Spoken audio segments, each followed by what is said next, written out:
Bom dia, amados. Muito bom estar aqui com vocês. É saúde e cura para mim estar no meio dos santos. Essa semana, nos diversos lugares que eu estive, desde Ituberá, Taperoá, Igrapiúna e aqui em Salvador, eu fui muito abençoado pelos abraços, pelo toque, pela vida de Deus em cada um de vocês. A gente está bem, eu e meu filho estamos morando no apartamento em Jundiaí. Não voltamos para nossa casa porque está ocupada, mas resolvemos ficar no apartamento e ali nós estamos. Já meu filho está muito ocupado com o acolhimento aos afegãos, está muito ocupado. Ele recebe os afegãos no hotel, fica com eles nos primeiros 15 dias e depois os afegãos vão para as igrejas que os estão hospedando. Está se virando no inglês e também um pouquinho de persa, viu? Viu, Carla? A coisa é assim, tem que aprender persa, né? Está se virando lá, fazendo novas amizades com povos de outros lugares. Essa é a vida da igreja. Amém, amados? Em abril do ano passado estive aqui com minha querida Irani e foi muito bom e está sendo bom. Estou aprendendo.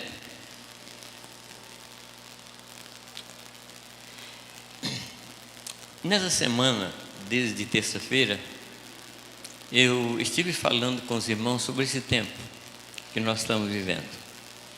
E eu usei uma palavra, claro que eu conferi com os irmãos, se a descrição que os irmãos fariam desse tempo seria a mesma descrição que eu faço.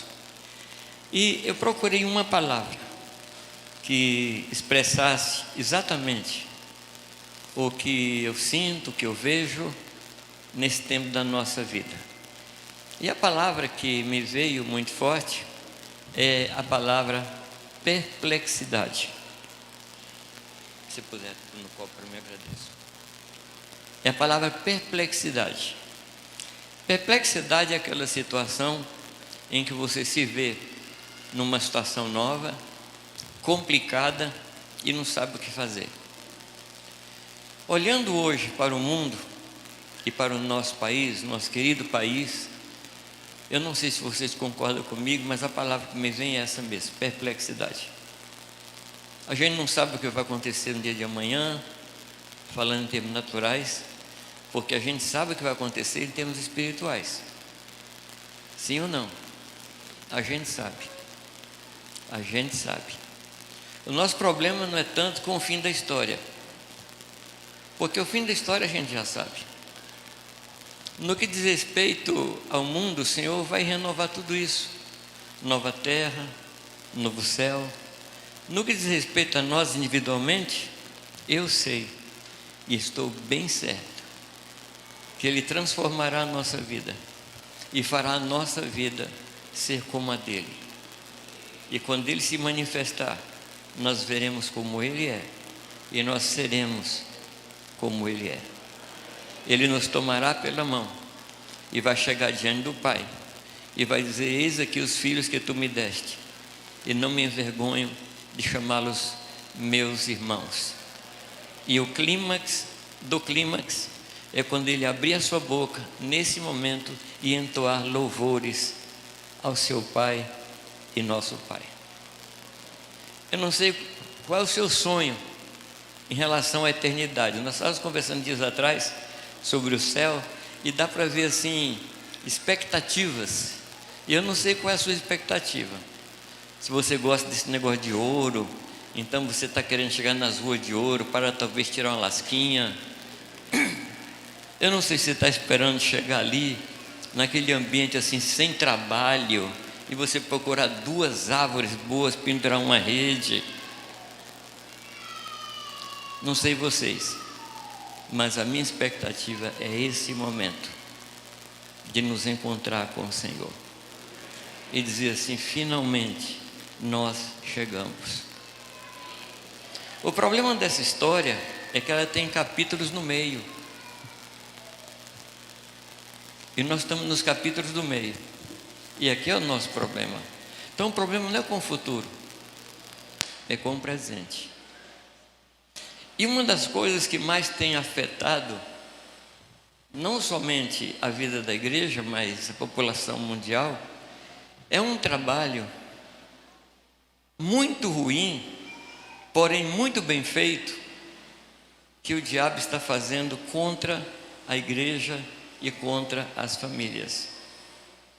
O alvo do inimigo é derrotar as famílias, destruindo as famílias e logo após destruir a igreja. Destruindo a igreja, destruindo a família, ele destrói a igreja. Então nessa semana nós estivemos ocupados conversando sobre isso. E comentei com os pastores a necessidade que nós temos como pastores de trabalhar com os homens da igreja. Eu não creio, eu falei isso várias vezes, eu não creio num avivamento da igreja que não passe pelos homens. Os homens são peça-chave. Os homens precisam voltar a ocupar aquele lugar que é só dele. Não é um lugar de mando, mas é um lugar de serviço. Não é um lugar de governo no sentido de mandamentos. É um lugar de governo no sentido de suprimento. Então a nossa oração é que cada um de nós sejamos homens que trazem a presença de Jesus Cristo para as nossas casas. E eu hoje gostaria muito de caminhar com vocês, e eu estava meditando tanto no que Pedro fez, como no que Paulo fez, na primeira carta de Pedro e na carta aos Efésios, para, como eles fizeram, partir de um assunto eterno, de um assunto geral, para chegar num particular que nos interessa hoje. É isso que eu quero tentar fazer com vocês. Claro que o desafio é grande, porque aqui eu me proponho a concorrer com Pedro e com Paulo, a fazer o que eles fizeram. Mas eu vou tentar com vocês. E para onde eu quero chegar no final? Eu quero caminhar com vocês um pouco nas Escrituras, até a gente chegar em Romanos capítulo 12. Romanos tem me falado muito. Paulo tem me instruído muito. E eu queria que você abrisse a sua Bíblia, e nós vamos ler esse texto de Romanos, e depois, esse texto é o final da palavra, tá? E depois nós vamos ir para o começo da palavra. Então a gente está apontando uma situação para depois a gente ir caminhando naquilo que Deus nos falar. A carta aos Romanos, ela pode ser lida de duas formas. Ela pode ser lida como um tratado de direito, e é um tratado de direito. Por quê? Porque fala de mandamentos ou leis, fala de transgressão desses mandamentos, que é crime, fala de condenação que veio sobre o homem, e está escrito: e a alma que pecar, ela morrerá. E em Romanos diz que o salário do pecado é a morte.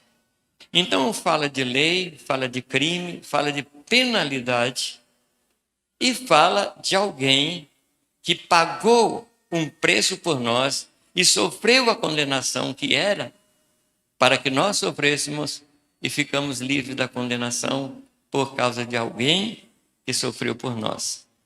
E enquanto eu falo com vocês, eu lembro de uma história de uma pessoa muito conhecida, um tal de Billy Graham. Não sei quantos já ouviram falar dele. Mas o Billy Graham, ele tinha, assim, alguns momentos de humanidade.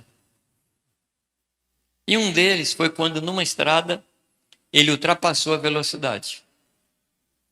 E estava então diante dele um policial com radar. E para. E lá nos Estados Unidos, na maior parte dos estados, você não paga multa no licenciamento do carro. Você paga a multa na hora. Você vai dentro do juiz na hora. Ou seja, é mais chocante, é mais dramático, porque está tudo fresco ali.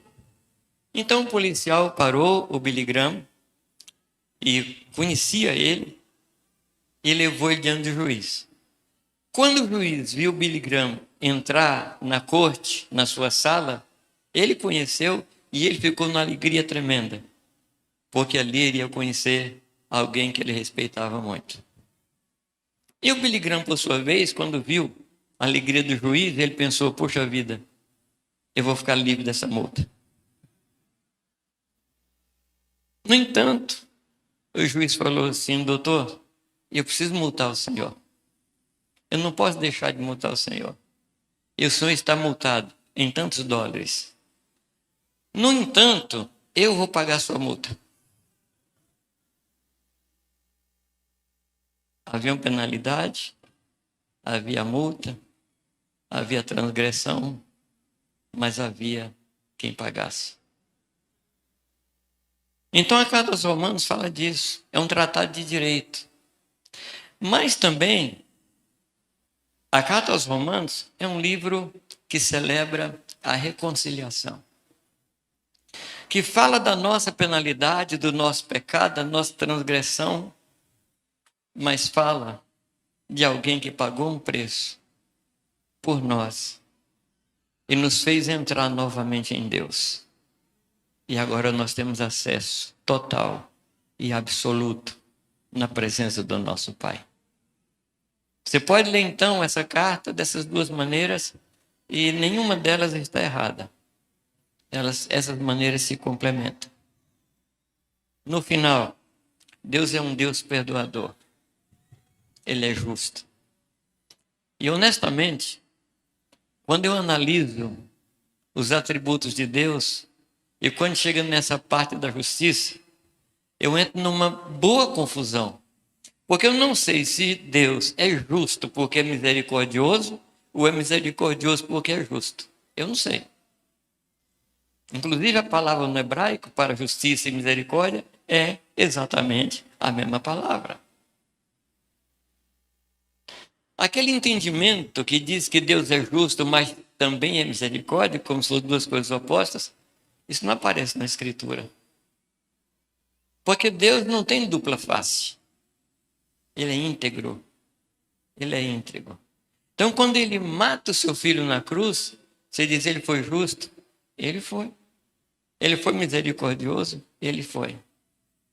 Ele foi tão justo que matou Jesus Cristo. Ele foi tão misericordioso que matou Jesus Cristo. Então, a carta aos Romanos fala disso, da nossa inclusão, do nosso lugar nele, da abertura que ele fez, da nossa eleição. Tudo isso em cima de uma verdade fantástica. Quando ele diz que o Evangelho de Cristo é o poder de Deus para a salvação de todo aquele que crê. Primeiro do judeu e também do grego. Aí está a nossa história. Romanos 12. Começa com uma exortação, começa com um pedido, e um pedido muito forte, que diz, rogo-vos, pois, pelas misericórdias de Deus, que o quê? Que apresenteis os vossos corpos como sacrifício vivo, santo e agradável a Deus. Amém? Bom, guarda esse texto aí, para a gente caminhar um pouco.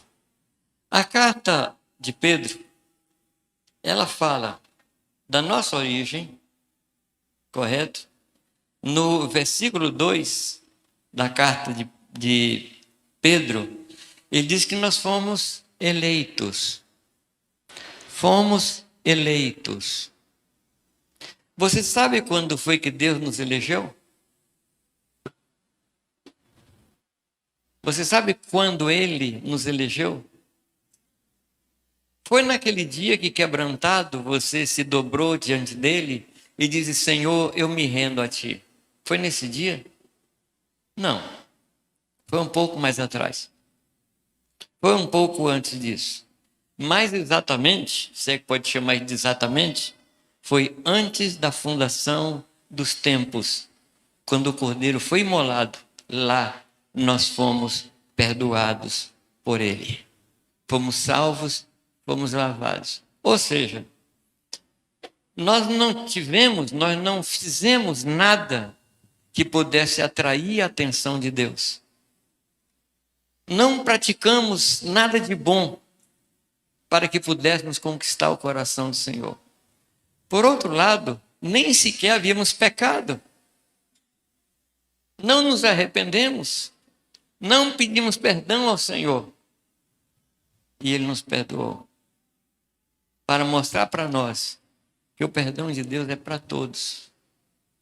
E não é por causa de merecimento. É porque Ele é bom. Ele é bom. Amém? Então, Ele nos elegeu. E Paulo fala a mesma coisa quando fala da eleição em Cristo. Dentro de Cristo, nós somos eleitos. E quando o Senhor nos vê, Ele nos vê dentro de Cristo. Amém, amados? Ele nos vê dentro de Cristo. Então ele fala, na carta de Pedro, ele fala da nossa eleição, fala também do nosso trabalho. Qual é o nosso trabalho? Quem se lembra do que Pedro fala a respeito do que nós temos que fazer?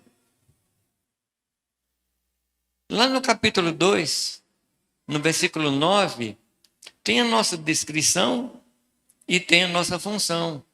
Somos casa eleita, propriedade exclusiva do Senhor, sacerdócio real, nação santa, a fim de proclamarmos as virtudes daquele que nos chamou das trevas para a sua maravilhosa luz. Então, meu querido, se você entrou hoje aqui sem emprego, você sai empregado.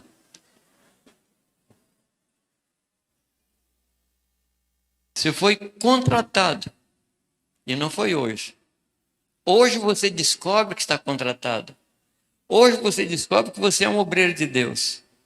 Hoje você descobre que o Senhor, como disse Paulo, já preparou boas obras para que você andasse nelas. Amém? Tem nada a ver com merecimento. Tem nada a ver com capacidade. Não tem nada a ver com habilidade. Tem a ver com a misericórdia e a capacitação de Deus. Amém? A palavra diz, amados, Pedro fala no capítulo 2, que nós precisamos nos guardar incontaminados nesta terra. Exatamente por causa do trabalho que nós temos que fazer. Capítulo 2, verso 11, fala isso, para nós nos guardarmos. Nós sermos protegidos. Eu comentei com vocês aqui, numa das minhas vindas, que é muito fácil a gente mudar para um lugar e chegar naquele lugar a gente ganhar o jeito das pessoas de lá. Correto? Maria começar a falar porta, aí volta para cá e é curada e começa a falar porta. Mas é muito comum a gente ganhar os costumes. E você vai perceber que desde Êxodo, que o Senhor fala conosco, toma cuidado com os povos da terra. Toma cuidado com os costumes da terra. Não faça como o povo da terra, apresentando seus filhos para serem queimados diante dos ídolos, diante dos deuses. E Pedro traz essa mensagem para nós, dizendo que nós precisamos cuidar. Por quê, amados? Nós temos um ministério. Nós temos um serviço a fazer. E Paulo fala a mesma coisa.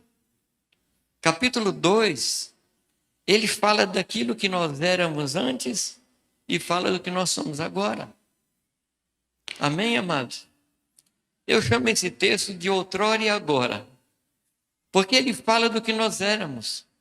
Ele diz que nós andávamos na vaidade dos nossos entendimentos, andando segundo a vontade da nossa carne, estranho às alianças do Senhor e sem Deus neste mundo. Assim éramos.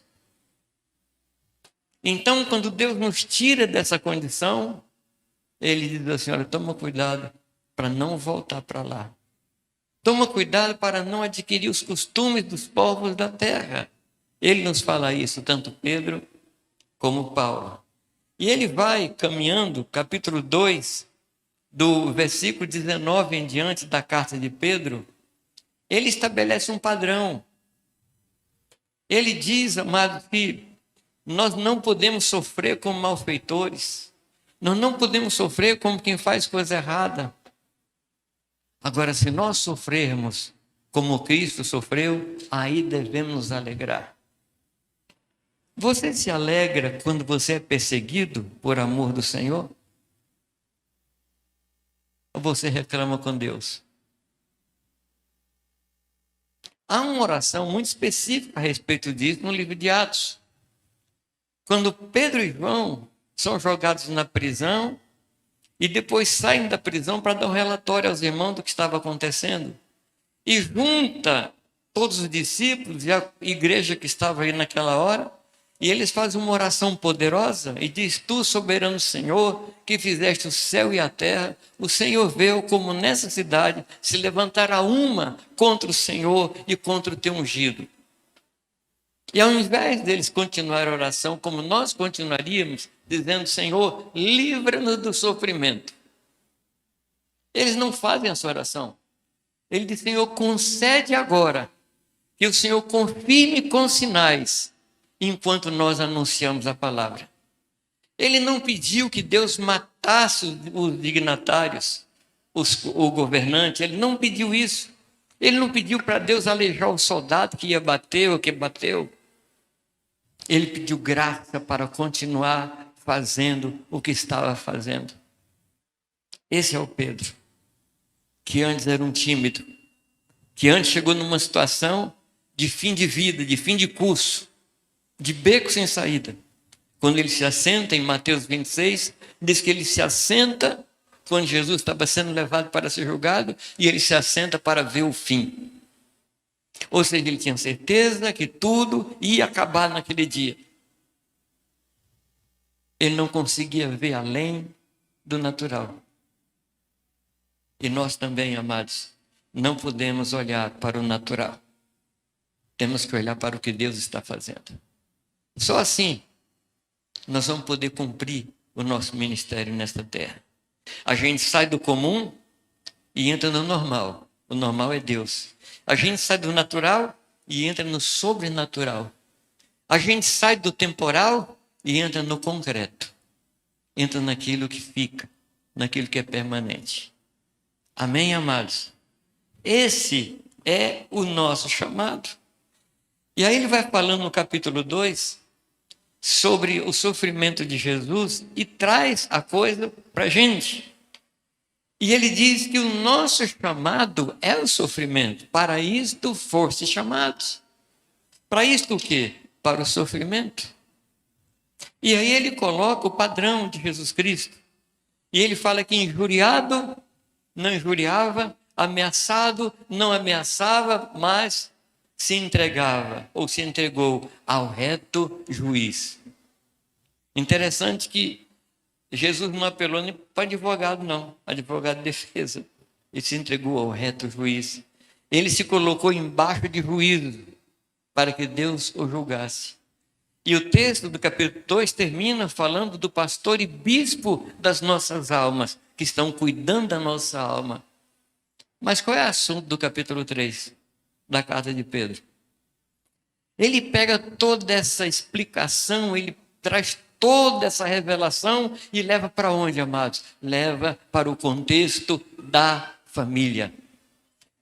Semelhantemente, vós mulheres, vivei a vida comum no lar com seu marido, e ele dá ali como viver. Interessante que ele fala de sofrimento, fala do nosso ministério, fala daquilo que Deus fez, fala da nossa escolha, e depois leva tudo isso para dentro de casa. Porque é aí que nós precisamos viver no poder de Deus. É dentro da minha casa que eu preciso viver no poder do Espírito Santo. Amém? E eu fico assim, não sei se eu digo maravilhado, mas como é que ele traz todo esse contexto fantástico, transcendental, que ultrapassa todas as coisas e nos faz viver a vida na casa, enfrentando sofrimento, enfrentando peleja algumas vezes, enfrentando situações desagradáveis, mas ele fala para mim, ele dá uma indicação para mim, que é aí que começa a minha vida espiritual, é dentro da minha casa. Queridos homens, será que você está entendendo a sua posição diante de Deus? De levar a sua família a viver uma vida de igreja dentro da casa? Será que nós estamos compreendendo isso, amados? Com Paulo, foi a mesma coisa. Porque no capítulo 2 ele fala desse outrora e agora.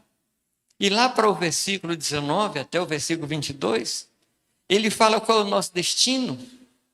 E ele diz que o nosso destino, como estrangeiros e peregrinos aqui na terra, diante dele já não somos mais, mas somos família de Deus, que estamos sendo edificados para a habitação de Deus no Espírito. Amados, esse é o projeto. Esse é o projeto. Ser casa de Deus. É verdade que tem gente aí que está esperando uma casa no céu para si. Mas eu quero dizer que essa expectativa sua entra em conflito com a expectativa de Deus, porque Deus quer uma casa para Ele. Ele nos está edificando para isso, para sermos morada para Ele. Eu não vou entrar nesse tema não, depois os pastores vão explicar para vocês. Mas Jesus fala, na casa de meu Pai. O que é que vem na sua cabeça? Uma cidade bonita, quadrada, cheia de rua de ouro. Os mais abençoados moram no centro.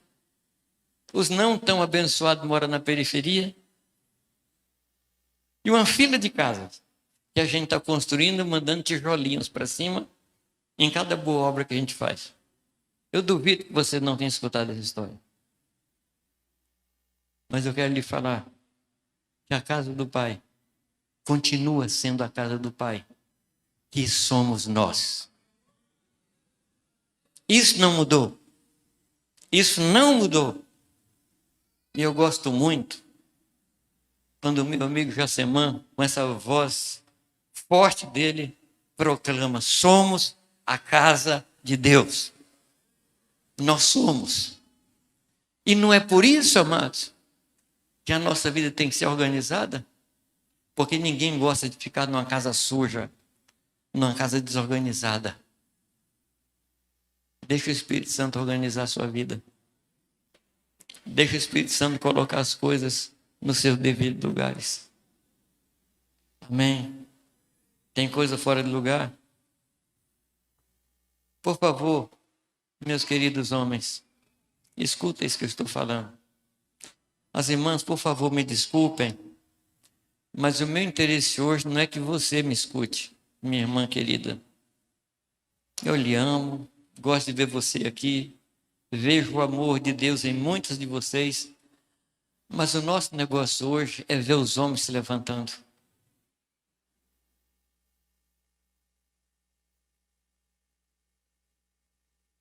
Eu sonho com isso. E de vez em quando eu tenho pesadelo com isso.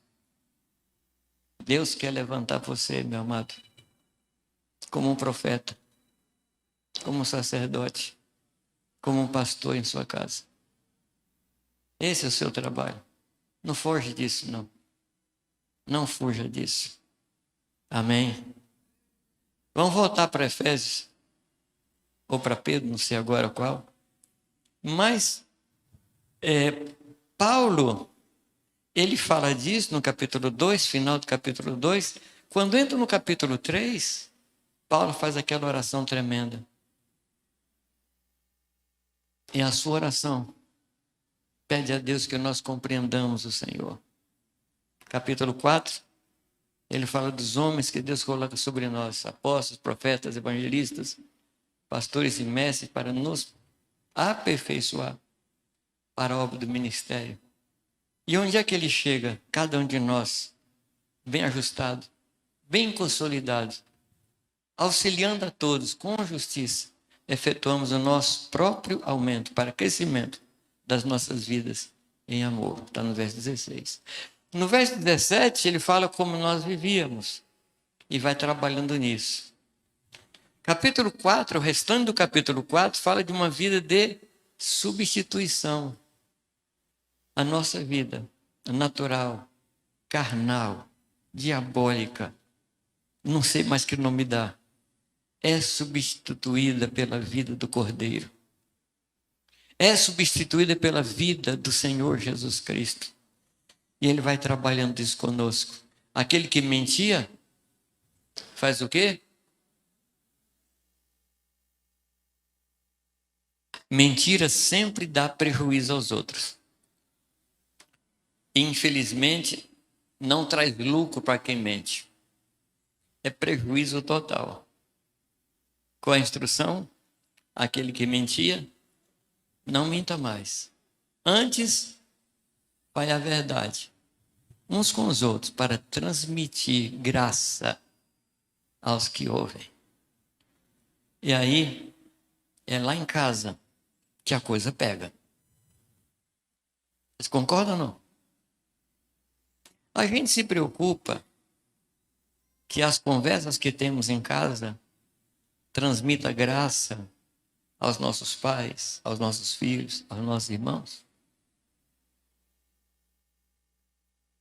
Esse é o ponto.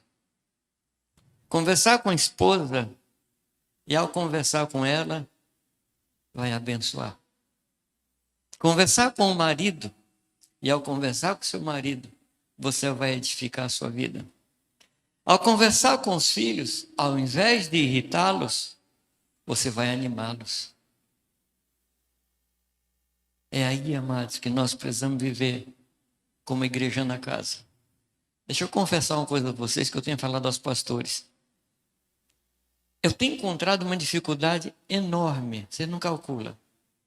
Você não calcula. Aliás, pastor, é um negócio sério, né? Só com jejum e oração, né? Eu falo com eles sobre igreja na casa. Sabe o que eles falam? Sabe o que eles pensam? Um pulpitinho, uma salinha, uma caixinha de som, uma gravatinha, tentando fazer a mesma coisa que faz no salão. Igreja na casa não é isso. Igreja na casa é uma vida que manifesta a presença do Senhor. Não é um culto, é um estilo de vida, é uma forma de viver, onde o Senhor se envolve conosco e nós nos envolvemos com Ele. Ele é glorificado. Amém? Então, quando eu falo de igreja na casa assim, por favor, desconecta isso de reunião. E conecta isso com a forma de viver. Amém? Dá para fazer isso? Não. Eu sei que por causa do costume, como Paulo fala em Coríntios 9, que muitos por causa do costume ainda sacrificam a ídolos. E talvez a gente ainda esteja sacrificando aos ídolos religiosos. E nós precisamos abrir mão de tudo isso para viver a essência da igreja na casa. Amém? Homens conduzindo, mulheres sujeitando, não sujeitando ao marido, mas sujeitando a missão do marido. Aquela missão que Deus deu. Daí a palavra submissão. Porque a submissão não é a pessoa. A submissão é aquela função que Deus lhe deu para executar. Os maridos compreendem isso, não? É importante que os maridos compreendam, porque eu conheço maridos que exigem submissão sem ter missão. Não sei se eu me faço compreender. não sabe para onde vai, não sabe qual é o ministério, não sabe o que está acontecendo na região celestial, e vira para a mulher e fala assim: tem que submeter a mim. Amém. Tem. Mas a quê? Ao capricho? Não, a missão. E dias atrás a Sofia, minha neta, chegou para mim e falou: vô, tá um menino assim, me procurou, quer namorar comigo. Aí eu perguntei para ele: qual é o seu ministério? Ele falou assim: vô, ele não sabe. Você acha que eu vou casar com uma pessoa dessa? Eu falei: essa é Iranizinha miniatura. Então, menininhas, quando chegar ali aquele galinho garnizé, assim ao seu redor, pergunta para ele: o que é que você faz, filho? O que é que você faz da vida? Está servindo a Deus? Já sabe qual é o seu serviço no Senhor? Está cuidando de gente? Quem não faz isso não precisa de ajuda. Concorda ou não? A pessoa não faz nada. Está querendo ajudadora? Que infelicidade para essa mulher. Vai ser uma mulher infeliz. Como eu gosto de dizer, que de manhã não faz nada e à tarde o movimento cai bastante.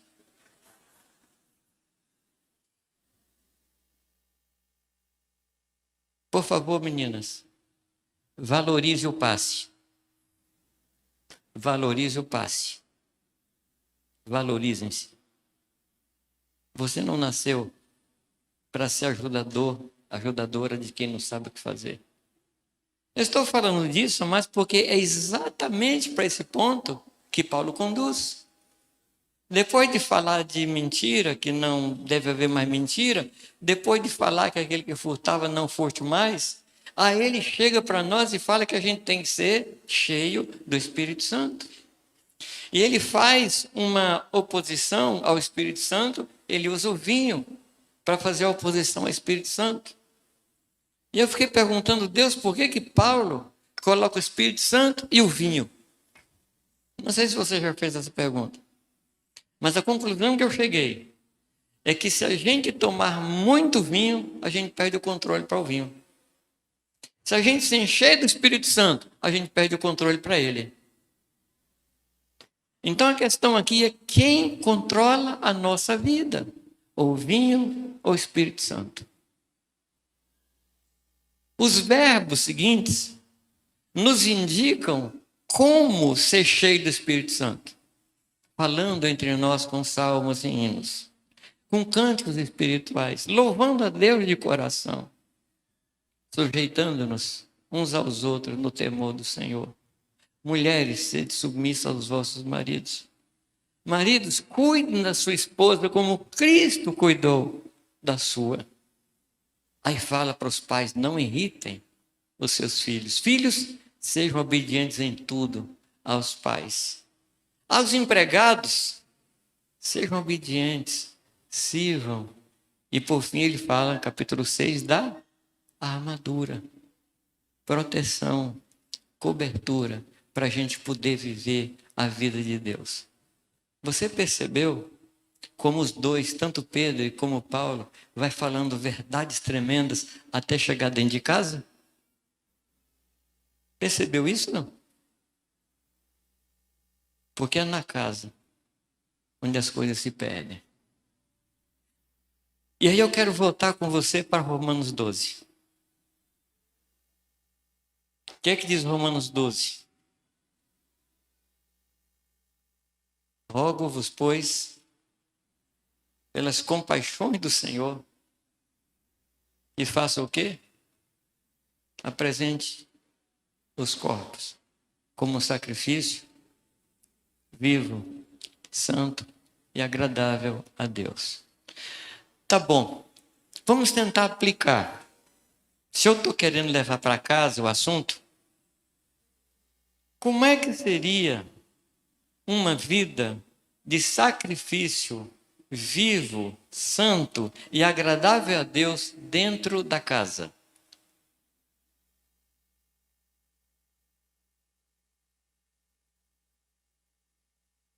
Estou esperando, gente.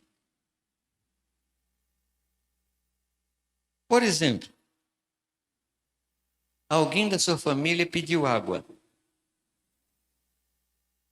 E você está lá vendo aquele programa, jogando aquele joguinho, que está assim, que não pode mexer, e alguém lhe pede água. O que é que você faz?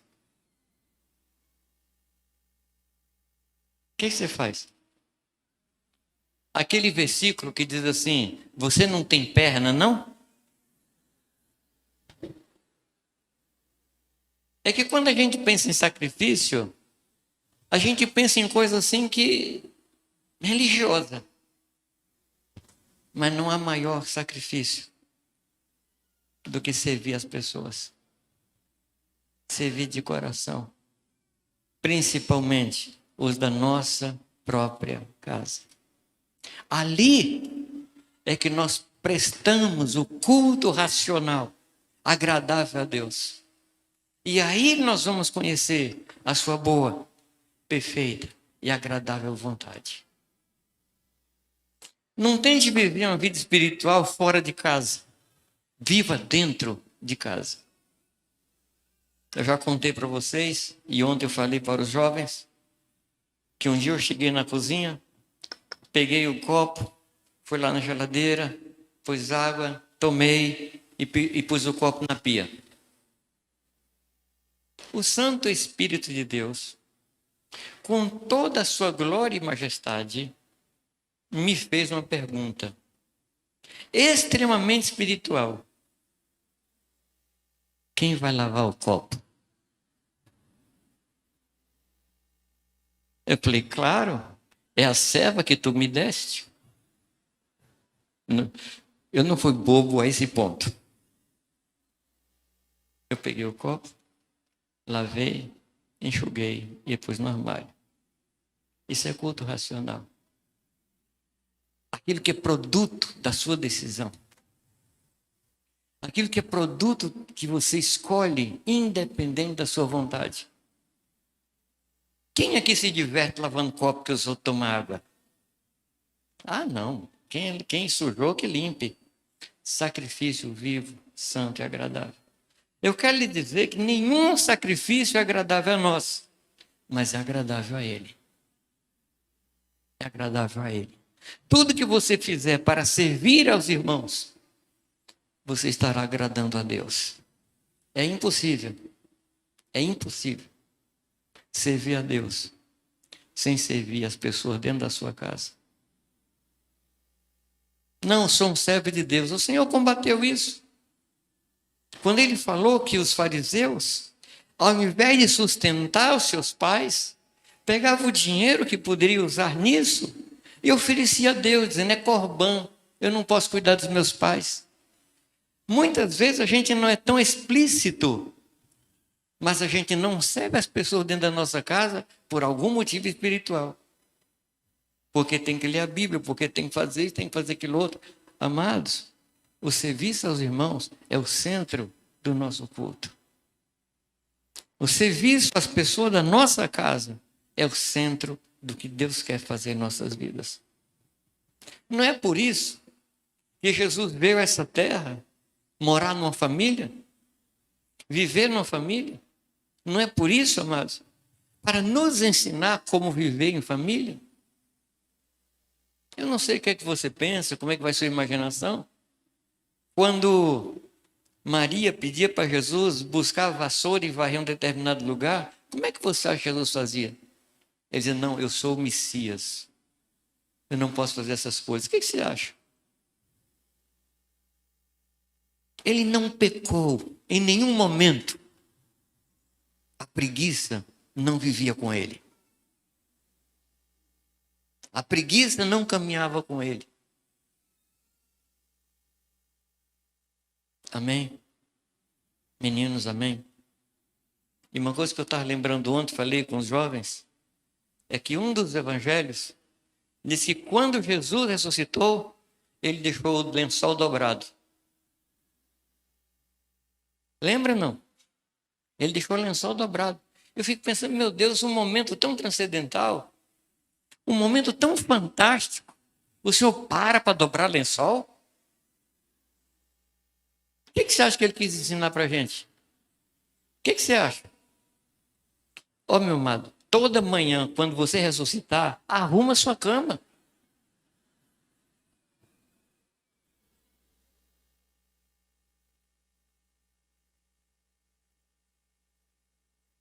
Arrumar a cama é produto de vida ressuscitada.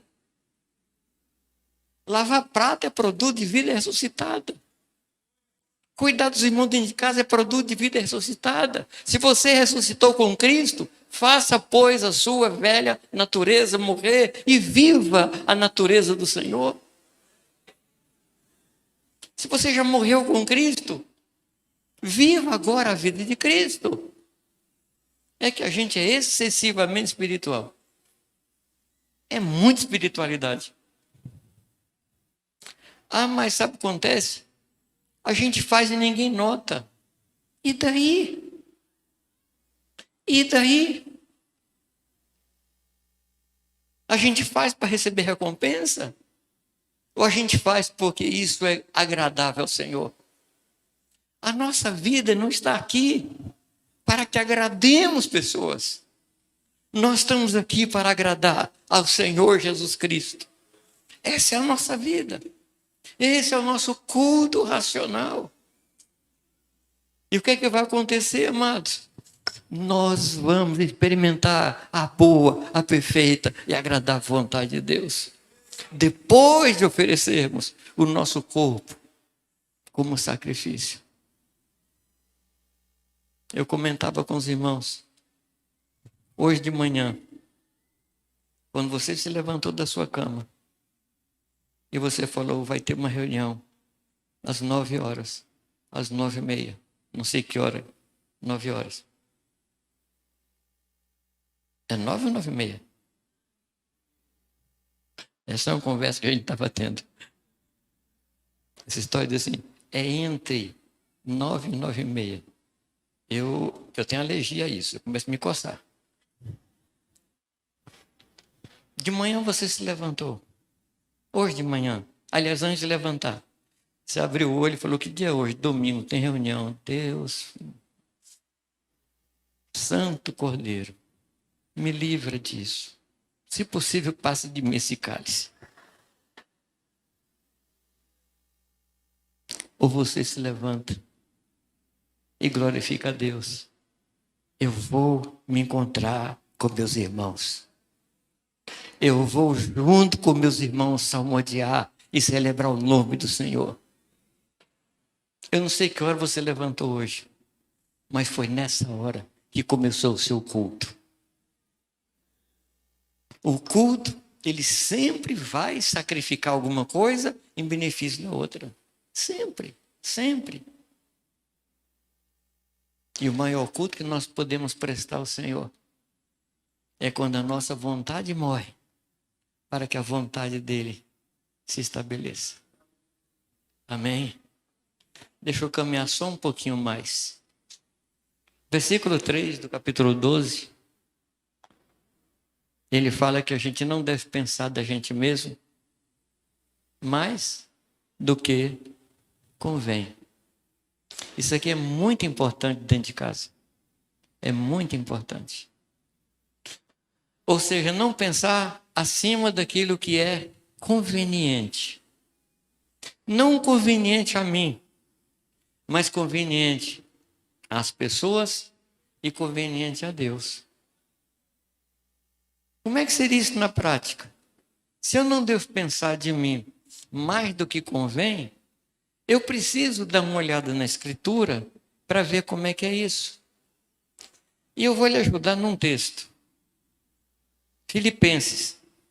O versículo que mais a gente usa em Filipenses é o versículo 5 do capítulo 2.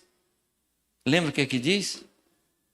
Tende, pois, em vós o mesmo sentimento ou a mesma atitude que houve em Cristo Jesus, que se esvaziou, assumindo a forma de homem, foi obediente, e foi obediente até a morte de cruz. Mas eu só quero lembrar você que antes do versículo 5, tem um versículo 4, o 3, o 2 e o 1. Por isso que no 5 ele diz, tem depois, ou seja, por causa dessas coisas. Por causa dessas coisas. E de que Paulo fala? Do versículo 1 até o versículo 4. Ele fala do relacionamento entre os irmãos. E ele fala de sua alegria, Paulo, de sua alegria ser completa com os irmãos servindo uns aos outros. Até que chega num dos versículos, eu não me lembro agora se é o 3 ou 4, que diz que nós devemos considerar os outros superiores a nós. Como é que é isso na prática? Vamos, gente, me ajuda aí. Como é que é isso na prática, dentro de casa? Servir. Hora de tomar banho. Eu primeiro. Aquele bispo maior, esse é meu. Lugar na mesa, é aqui que eu sento.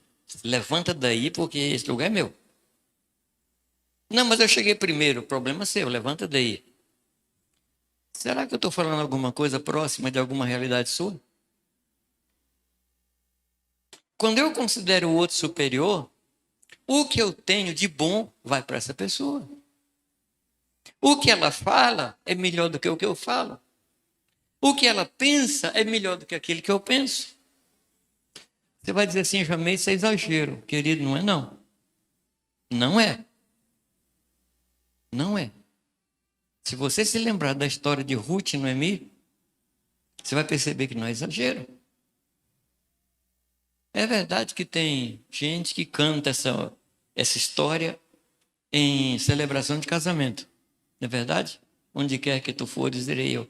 Mas o interessante é que nesse texto, a única coisa que não tem é casamento. Não tem casamento ali, ao contrário. É uma conversa de duas viúvas. E Noemi insiste com Ruth para que ela lhe deixasse. E ela fala, não, insista comigo para que te deixe. Onde você for, eu vou. E muita gente fala assim, não se acha que eu vou fazer tudo que você quer? Ruth falou isso? Não. Onde você descansar, eu vou descansar. Onde você pousar, eu vou pousar. O teu povo é o meu povo.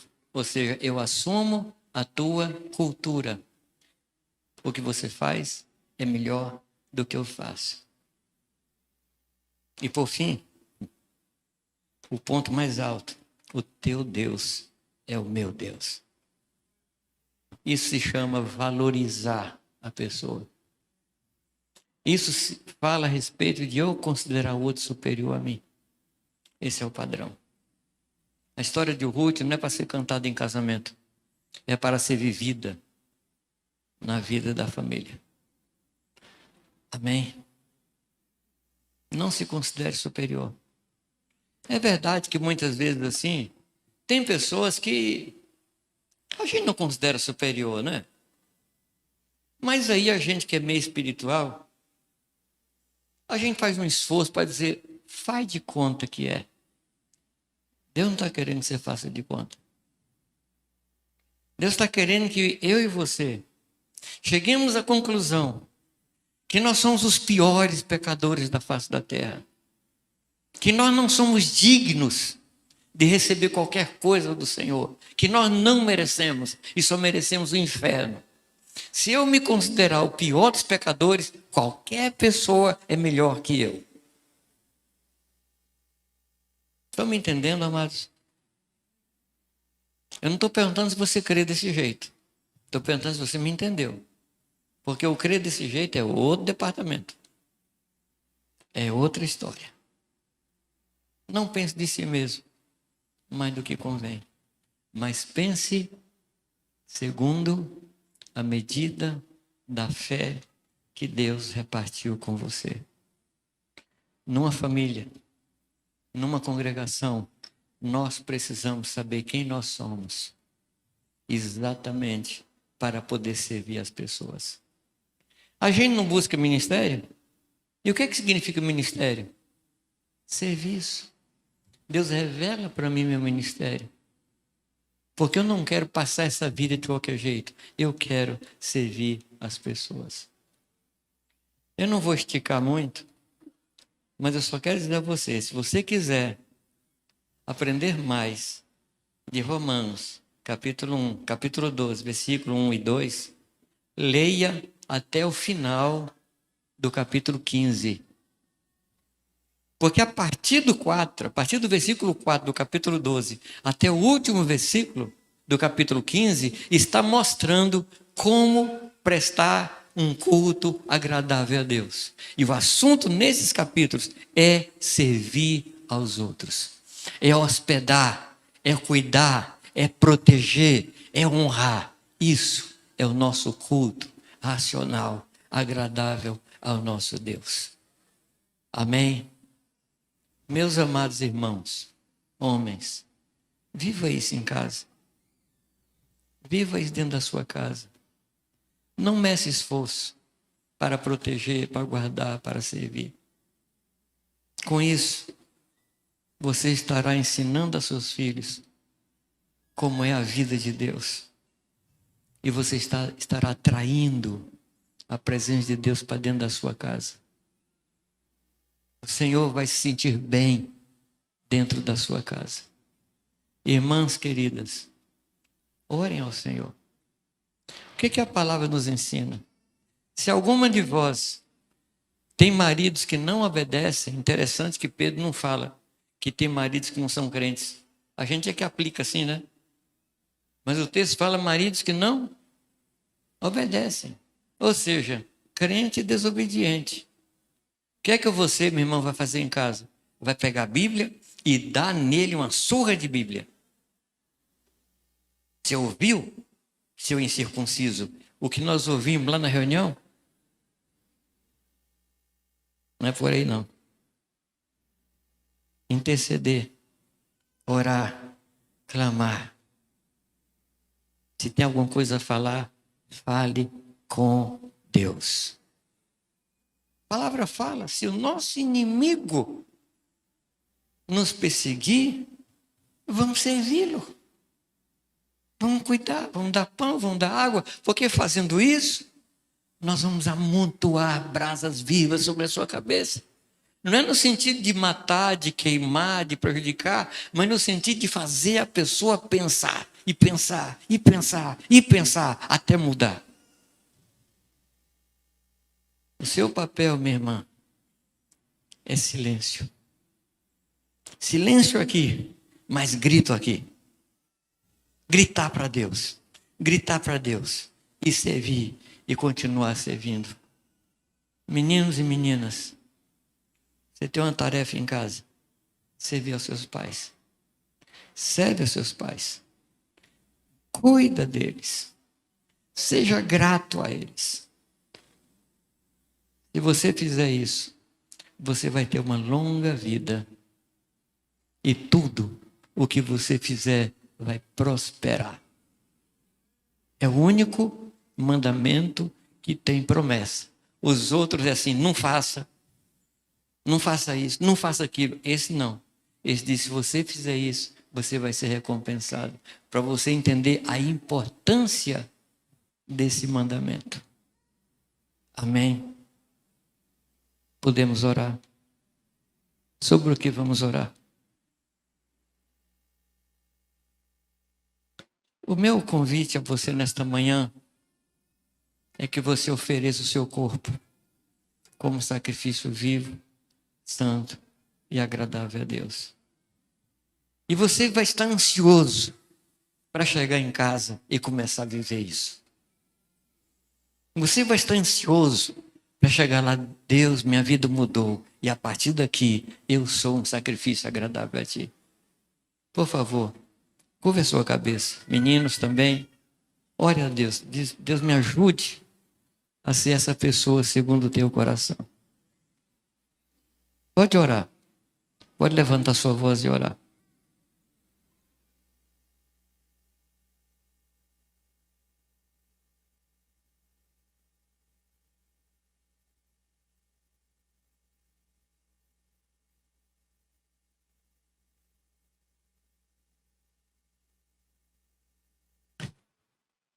Se sua família está aqui e você puder, junte sua família e ore sobre sua igreja, lá na sua casa.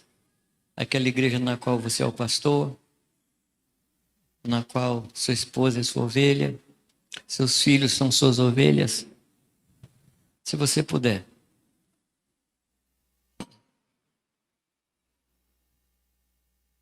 Se você estiver sozinho hoje aqui, entra numa família. Mas não fique sozinho, não. Entra numa família.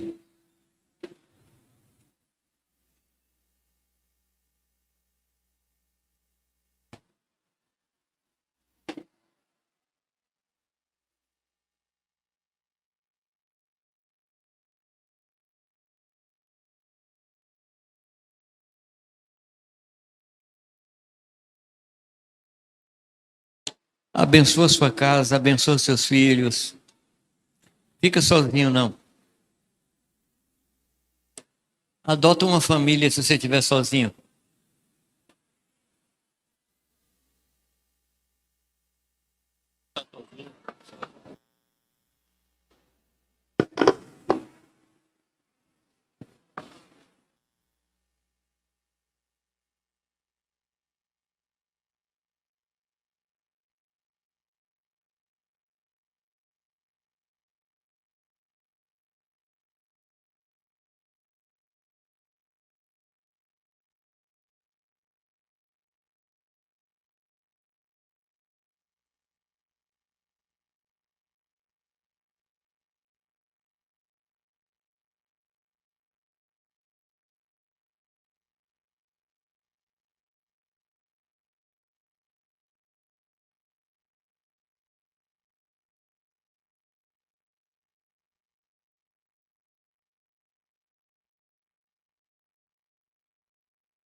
Canta um cântico aí que sempre tá.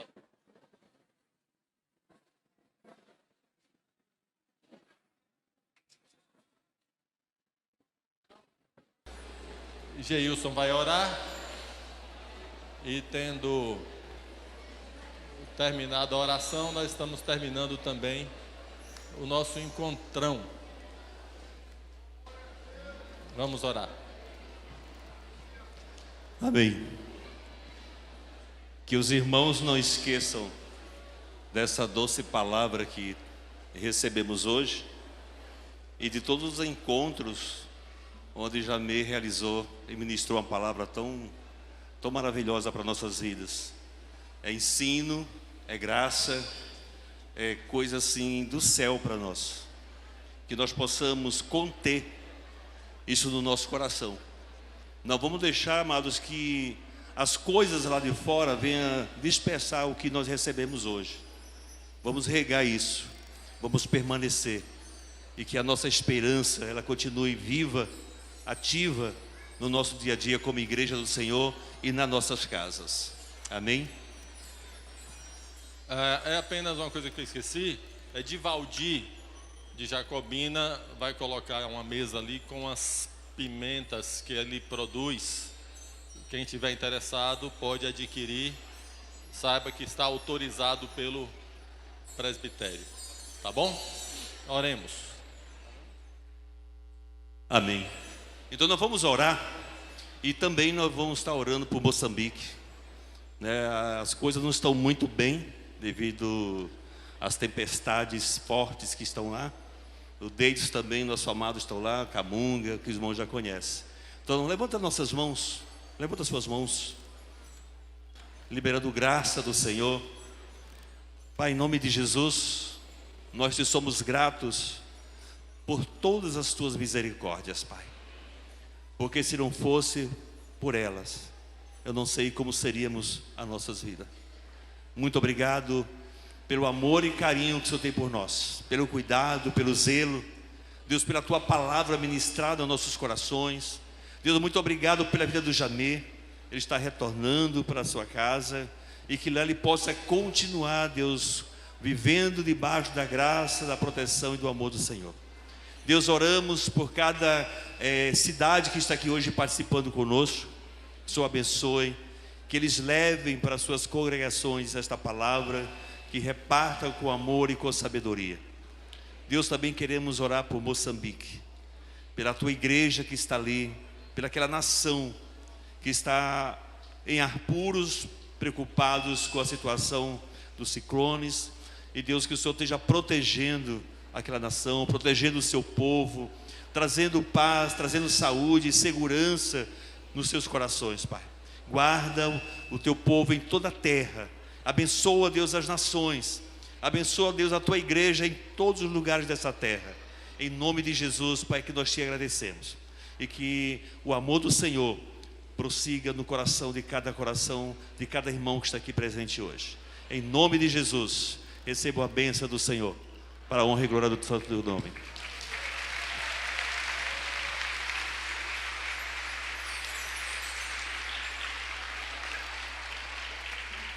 Se seu carro está prendendo outro carro, por favor, seja ágil em liberar o carro preso, tá bom? Um abraço para cada um de vocês.